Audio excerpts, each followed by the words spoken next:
Hello all is totally different part of a bearing because in the previous lecture we have seen different types of bearing.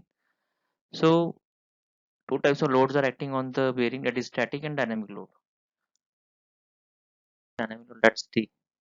This is the load which is acting in static, that is load which is there and its own weight. Whatever the component we are using, its own weight is nothing but a static load. Okay.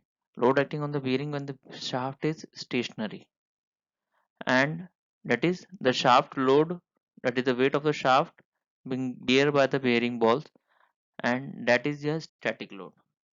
So it produces the permanent deformation also, because if the shaft is not working for a very long time, it will have a permanent deformation on balls and races, which increases the increasing load also. So the permissible static load depend upon the permissible magnitude of permanent deformation. Means what? The bearing material should be having a very high hardness so that such types of static load should not make any type of deformation in this on the surface. So that deformation is limited to 0.0001. This is the limit for it. Okay.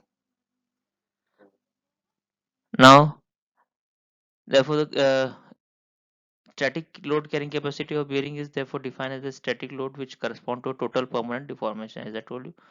So the value of static load can be directly taken from the table, that is the manufacturing table catalog is there. We will see it, and that are based on the above criteria only. So the conditions of friction, noise and smoothness are not critical.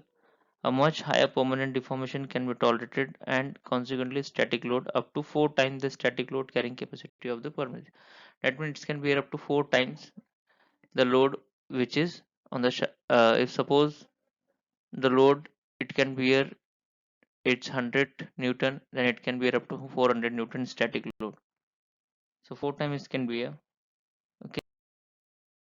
Now basically the life of bearing is depend upon the fatigue failure. Okay, whenever the cracks start in it, that is the life of the bearing, but we can't predict the life of bearing very easily. So that's why the bearing life is based on the dynamic load carrying capacity, that how much dynamic load, that means when the bearing is in working condition at that time, what type of load is acting on it, that is the dynamic load. So dynamic load can be done, or the life of a bearing can be defined as the number of revolutions, at how much number of revolution a bearing can sustain, or you can say the hours also, how much hours the bearing can be sustained. So that the bearing runs before the first evidence of fatigue cracks in balls or races.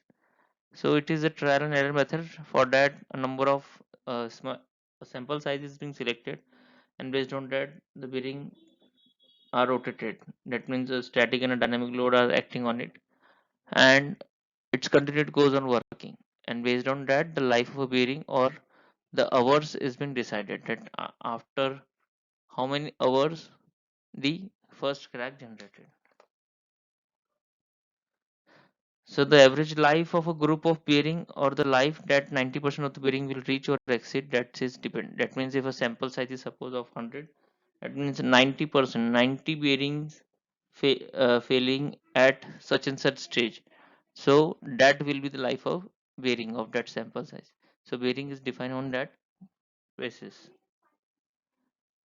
Second criteria is what? The industrial bearing. That is the rating life of bearing. It is defining the number of revolution that 90% of the bearing will complete. One is the hour basis and one is the revolution basis. Based on this, it is completed. So it is basically denoted by the letter L10. It is shown here. We are using this letter only. Sometimes it is known by B10 also, but we are mostly using L10 only. Okay. Now the life of an individual ball bearing may be different from rating life. So a 50% of a group of bearing will complete or exceed is approximately 5 times the rating or L10 life. Means sometime for precise work 50% life is in considered for the bearing life. So dynamic load carrying capacity of bearing is defined as the radial load in radial bearing and thrust load in thrust bearing. This is nothing but a dynamic load. Okay, and that can be carried for a minimum life of 1 million revolution. So minimum life is 1 million revolution, and bearing has more than that. Okay, I hope you understand this part. Thank you.